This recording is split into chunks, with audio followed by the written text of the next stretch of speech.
السلام علیکم ورحمۃ اللہ تعالی وبرکاتہ۔ ناظرین، آج ہم بات کریں گے اردو بنگلہ ٹی 2013 کے تعلق سے اور کہاں تک پہنچا ہے اردو بنگلہ ٹی کا کام، لہٰذا آپ اس ویڈیو کو آخر تک ضرور دیکھیں۔ ویڈیو کو شروع کرنے سے قبل میں گزارش کروں گا کہ اگر ابھی تک آپ نے ہمارے چینل کو سبسکرائب نہیں کیا ہے تو سبسکرائب کر کے بیل آئیکن کو دبا لیں تاکہ ہمارے آنے والے لیٹسٹ ویڈیوز کا نوٹیفیکیشن آپ کو ملتا رہے۔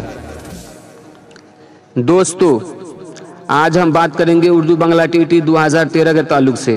آج بہار کی تمام پارٹیاں اپنے اپنے چناوی پرچار و پرسار میں لگے ہیں، عوام کو بیوقوف بنانے کے لیے طرح طرح کے وعدے کر رہے ہیں، اور سبھی پارٹیوں نے اپنے اپنے چناوی گھوشنا پتر بھی جاری کیا ہے، اور دیش کے بڑے بڑے لیڈر، بڑے بڑے سیاستدان جگہ جگہ انتخابی جلسہ جلوس کر رہے ہیں، پر کسی نے اس بات پر زور نہیں دیا کہ عوام کی بنیادی ضرورت کیا ہے۔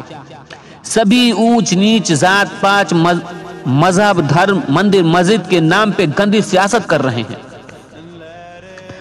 آج ہندوستان میں سب سے زیادہ کوئی پریشان ہے تو وہ ہے دیش کا نوجوان طبقہ، جو بے روزگاری کے مسئلہ سے بہت ہی زیادہ پریشان نظر آ رہا ہے۔ خاص کر کے تعلیم یافتہ طبقہ، جو اونچی اونچی ڈگریاں لے کر نوکریوں کی تلاش میں در در کی ٹھوکریں کھا رہے ہیں، آفسوں کی چکر لگا رہے ہیں، اور اپنی زندگی کے سپنے کو پورا کرنے کے لیے محنت کر کے کوششیں کر رہے ہیں کہ کہیں ان کی جاب لگ جائے، کہیں نوکری ہو جائے۔ اور اس کی ایک کڑی اردو بنگلہ ٹی گریس پاس اور BTET 2013 کے متاثرین امیدوار ہیں، جو اس وقت مشکلات کے دور سے گزر رہے ہیں۔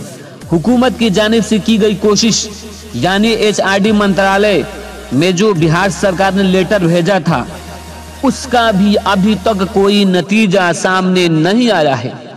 2013 سے لے کر اب تک اردو بنگلہ ٹی متاثرین در در بھٹکنے پر مجبور ہیں۔ جیسا کہ سبھی کو معلوم ہے کہ 2013 میں 27,000 اردو اساتذہ کی بحالی نکالی گئی تھی، اور اس کا ٹیٹ امتحان بھی لیا گیا تھا، مگر بہار بورڈ کے غلط سوالوں کی وجہ سے 15,000 کامیاب امیدواروں کو ناکام کر دیا گیا، جس کا خامیازہ آج تک اردو ٹیٹ کے امیدوار بھگت رہے ہیں۔ آپ کو بتا دیں کہ اردو ٹیٹ کا جو لیٹر HRD گیا تھا، اس کا جواب اب تک نہیں آیا ہے، اور وہ HRD منترالیہ میں پھنسا ہوا ہے، کیونکہ HRD منترالیہ کے جتنے بھی آفیسرز ہیں وہ چناوی سبھاؤں اور چناؤ کے کام سے دیگر کاموں میں ویست اور بزی ہیں، جس کے چلتے اب تک اس کا جواب نہیں آ پا رہا ہے۔ اگر سیاسی دباؤ ڈالا جاتا، سیاستدان اس کی طرف توجہ دیتے تو وہ کام ہو جاتا، اور جب تک HRD سے اس لیٹر کا جواب نہیں آ جاتا، تب تک اردو بنگلہ ٹی کے مسئلہ کا حل نہیں ہو سکتا ہے۔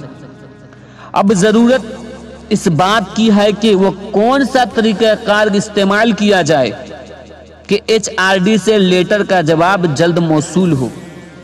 وہ کون سا حربہ اپنایا جائے جس کے ذریعے سے HRD سے لیٹر آ جائے۔ لیکن اردو بنگلہ ٹیٹ امیدواروں کے پاس کچھ کرنے کے لیے وقت کہاں ہے؟ انہیں تو بس صرف واٹس ایپ پہ SMS کر کے حساب کتاب کریں گے، اور ایک دوسرے سے سوال و جواب کریں گے۔ اگر کوئی شخص آگے بڑھ کر کام کرنے کی کوشش کرتا ہے تو اس سے نہ جانے کتنے سوالات کے بوچھار کر دیتے ہیں، خود تو کرتے نہیں، اور جو کرتا ہے اس کے راہ میں کانٹے بچھاتے ہوئے نظر آتے ہیں، اور گھر پر بیٹھ کر انتظار کریں گے کہ کب ہوگی بحالی، کب ہوگی بحالی۔ اگر ایسا ہی رہا تو ہمارا کچھ نہیں ہو سکتا۔ اگر کچھ کرنا ہے تو سبھی کو ایک ساتھ کاندھے سے کاندھا ملا کر آواز بلند کرنا ہوگا، اور اپنی بات سرکار تک پہنچانے کے لیے جی جان سے کوشش کرنی ہوگی، تبھی کچھ ہو سکتا ہے۔ تو ہمیں کیا کرنا چاہیے اور کیسے اپنی بات حکومت کے سامنے رکھنی چاہیے؟ آپ کامنٹ کر کے اپنی رائے ہمیں ضرور دیں، تاکہ آپ سب کی رائے سے جو کام ہو وہ آگے کیا جائے۔ اور اگر یہ ویڈیو پسند آئی تو ویڈیو کو لائک کیجیے، اور بہار کے ہر ویکتی کے پاس یہ ویڈیو پہنچنا چاہیے، تاکہ وہ آپ کی مسئلے کو سمجھ سکے اور آپ کا سپورٹ اور سہیوگ کر سکے۔ لہٰذا اس ویڈیو کو جتنا زیادہ ہو سکے آپ اس کو شیئر کیجیے، اور چینل کو سبسکرائب نہیں کیا تو سبسکرائب کر کے ہماری